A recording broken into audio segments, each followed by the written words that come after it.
अध्यात्म कहां से होता है? गुरु मंत्र के निरंतर सुमिरन से होता है। अध्यात्म जिसके अंदर है तो त्रिभुवन का संपूर्ण वैभव उसको मृत तुल्य लगता है, मृत तुल्य। न पारमेष्ठ्यम न महेंद्र दिष्ण्यम। आपको लगेगा भरण पोषण कैसे होगा? तो भगवान, उनके वचन यही भक्त का आश्रय होते हैं। भगवान ने कहा अनन्यश्चिंत्यन्तो माम, तुम्हारी एक ही जिम्मेवारी है, तुम केवल मेरा अनन्य चिंतन करो। और जो अनन्य चिंतन करता है ये जना परिपासते, जो ऐसी उपासना करता है अनन्य चिंतन से, तो योगक्षेमम वहाम्यहम, मैं उसके योगक्षेम का वहन करता हूं। अप्राप्ति की प्राप्ति और प्राप्ति की रक्षा ये मैं करता हूं। शुद्ध परमार्थ को जान लो, जीवन मुक्त हो जाओ, फंसने में देर नहीं लगती। ये मन कभी भी कहीं भी कैसे भी आचरणों में फंसा सकता है। अजामिल जी अपनी इंद्रियों की चंचलता को शासन में लेकर के अपने पिता की सेवा में गुरु भाव से लगे थे। बड़े धर्मात्मा पिता थे। एक दिन वो समिधा लेने के लिए गए तो जंगल में देखा एक शराब पिए हुए व्यक्ति किसी वैश्या से सहवास कर रहा है। अचानक दृष्टि पड़ी। शास्त्र आज्ञा करता है ऐसे दृष्टि को एक बार अचानक दृष्टि पड़ने पर दोबारा ना देखा जाए और नमस्कार वृत्ति कि भगवान की माया आगे बढ़ जाए। पर वो तो सेवा को छोड़ करके उसी को केवल देखने लगे। देखते ही चिंतन बढ़ा। चिंतन बढ़ता है संगस्तेषु उपजायते, संग की इच्छा आसक्ति प्रकट हुई। जब वो पुरुष चला गया तो उस वैश्या से मिले और कहा मैं आप पर आसक्त हो चुका हूं। तो उसने कहा मेरे जीवन का उद्देश्य ही है आसक्त पुरुषों से धन लेना, उनको सुख पहुंचाना। कहा पूरी पिता की संपत्ति सब वैभव लुटा दिया। आखिरकार उसी के पास रहने लगे, उसके दास बनकर रहने लगे। क्या क्या अमंगल कार्य करने लगे। जहां समिधा लेने गए थे यज्ञ के लिए, वहां पशुओं का हिंसा करके और मांस रांधना खाना, ये सब बहुत गंदा जीवन। थोड़ा भी कोई धर्म का अनुष्ठान करे तो धर्मो रक्षति रक्षिता, धर्म उसको बचाने की कोशिश करता है, रक्षा करता है। गांव में संत मंडली आई। मंडली ने पूछा यहां कोई पवित्र उदार संत सेवी का घर हो तो बताना, वहां आज हम रुकना चाहते। पूरी संत मंडली ठाकुर को भोग लगाएंगे, आरती पूजा और सुबह चले जाएंगे। हाँ, उन्होंने कहा सबसे ज्यादा पवित्र अजामिल है गांव के बाहर, जो वो बगीचा भी सामने वाला उन्हीं का है, वो वैश्या का था। संत स्वभाव विश्वास से होता है। संतों का स्वभाव जो सिद्ध होता है वो विश्वास से होता है। आज तक कभी ऐसा संशय नहीं होता कि आदमी ऐसा बोल रहा है तो इसमें कुछ झूठ भी हो सकता है क्या? नहीं। पर बाद में ऐसा लगता है कि इनको सत्य बोलना आता ही नहीं। संसारी आदमी को आचार्य की बात फिर याद आती है, पाए जान जगत में सब जन कपटी कुटिल कलयुगी टंचु। कपट और कुटिलता के बर्ताव किसी और कुछ आता ही नहीं।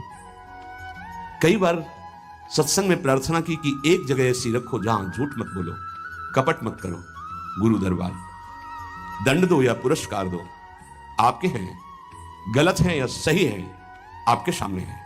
एक जगह तो, पर और जगह सब फिट हो सकता है, एक जगह जरूर छल कपट करेगा, क्योंकि पतन वहीं से होता है। जीव का पतन वहीं से होता है। जहां गुरुजनों से कपट और छल किया गया, माया जो कपट का जाल और छल का बिछाती, उसे कोई नहीं काट सकता। माया के जाल को कोई नहीं काट सकता। काटने के लिए गुरु प्रसन्न साहब अनुकूला।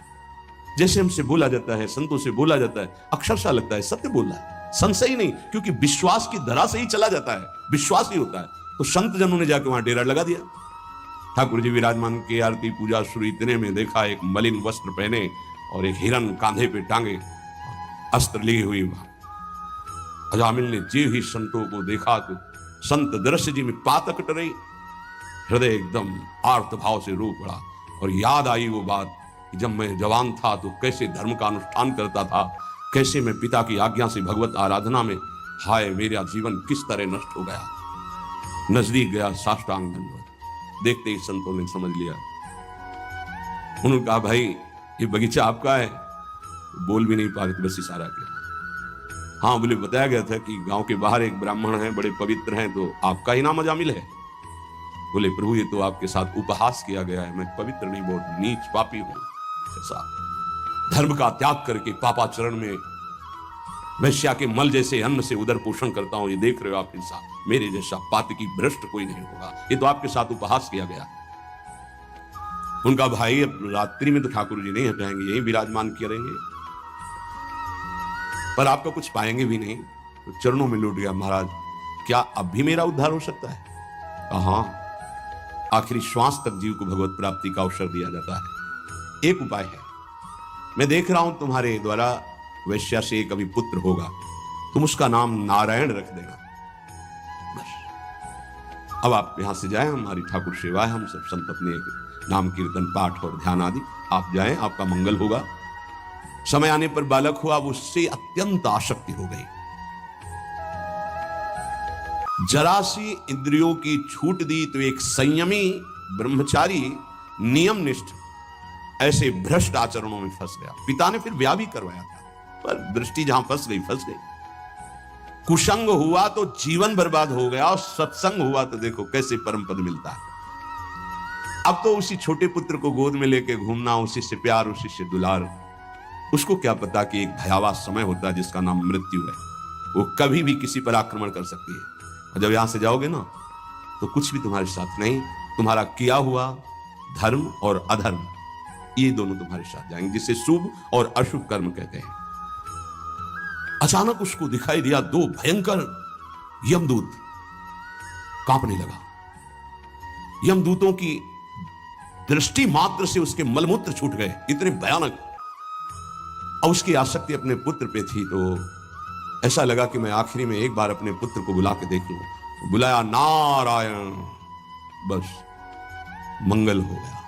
देखो, संत संग अपवर्ग कर, कामी भव कर पंथ। संत का संग सीधे मोक्ष प्रदान करने वाला होता है। नारायण, एक बार जी ही पुकारा नारायण, णा पे जबान पहुंची कि दो दिव्य पार्षद भगवान के चतुर्भुज नारायण स्वरूप श्यामल कांति है।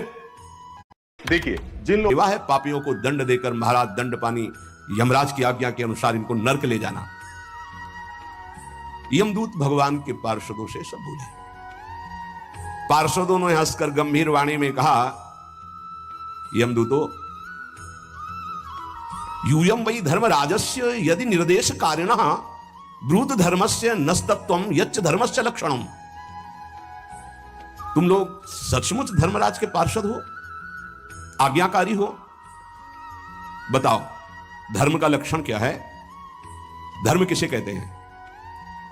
दंड किस प्रकार दिया जाता है, और दंड का पात्र कौन है? मनुष्यों में सभी पापाचारी दंडनीय हैं या उनमें से कुछ? उत्तर दीजिए। बड़ा सुंदर प्रसंग, ध्यान पूर्वक सब सुनिए। यमदूतों ने कहा,